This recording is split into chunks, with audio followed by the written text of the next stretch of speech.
CM Revanth కు వచ్చింది తిట్లు ఓట్లు మాత్రమే అని విమర్శించారు మాజీ మంత్రి కేటీఆర్. రేవంత్ మాటలు కోటలు దాటుతున్నాయని, కానీ పనులు గడప దాటడం లేదని మండిపడ్డారు. కాంగ్రెస్ ప్రభుత్వంలో రైతులు మళ్లీ కష్టాలు పడుతున్నారన్నారు. బాన్సువాడ ఎమ్మెల్యే పోచారం శ్రీనివాస్ రెడ్డి ఏ పార్టీలో ఉన్నారో చెప్పుకోలేని దుస్థితిలో ఉన్నారన్నారు కేటీఆర్.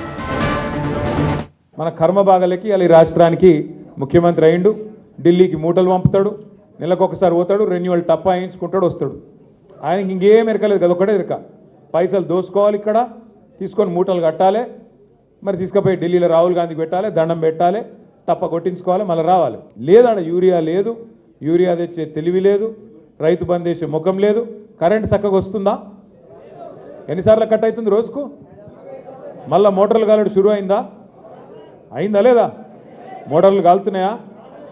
ఆఖరికి ధాన్యం అమ్ముకుందామంటే సంచులు దొరుకుతున్నాయా?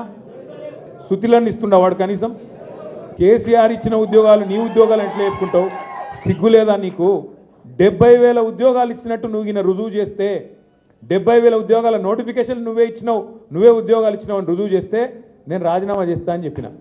దానికి కూడా మళ్ళీ ఏదో పిసపిస మాటలు తప్ప ఒకటి సొక్క మాట లేదు. 6 నెలల కిందే చెప్పిన ఎల్ నీనో వస్తుంది అని 6 నెలలకేం చెప్తుండ్రు. 6 నెలలకు దొంగలు పడ్డాక 6 నెలలకు కుక్కలు మురిగినట్టు ఇప్పుడు మీటింగ్ పెడతాడు.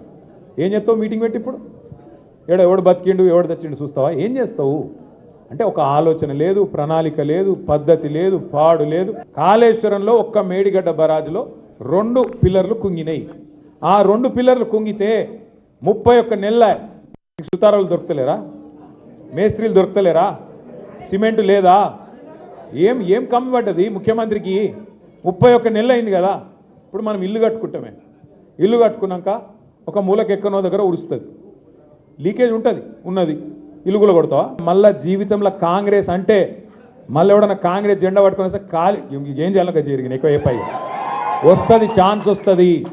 పోచారం శ్రీనివాస్ రెడ్డిని రాజకీయ భవిష్యత్తును ఆయన బొంద పెట్టుకున్నాడు, బండ కట్టుకొని బాయిలో దింకుంటు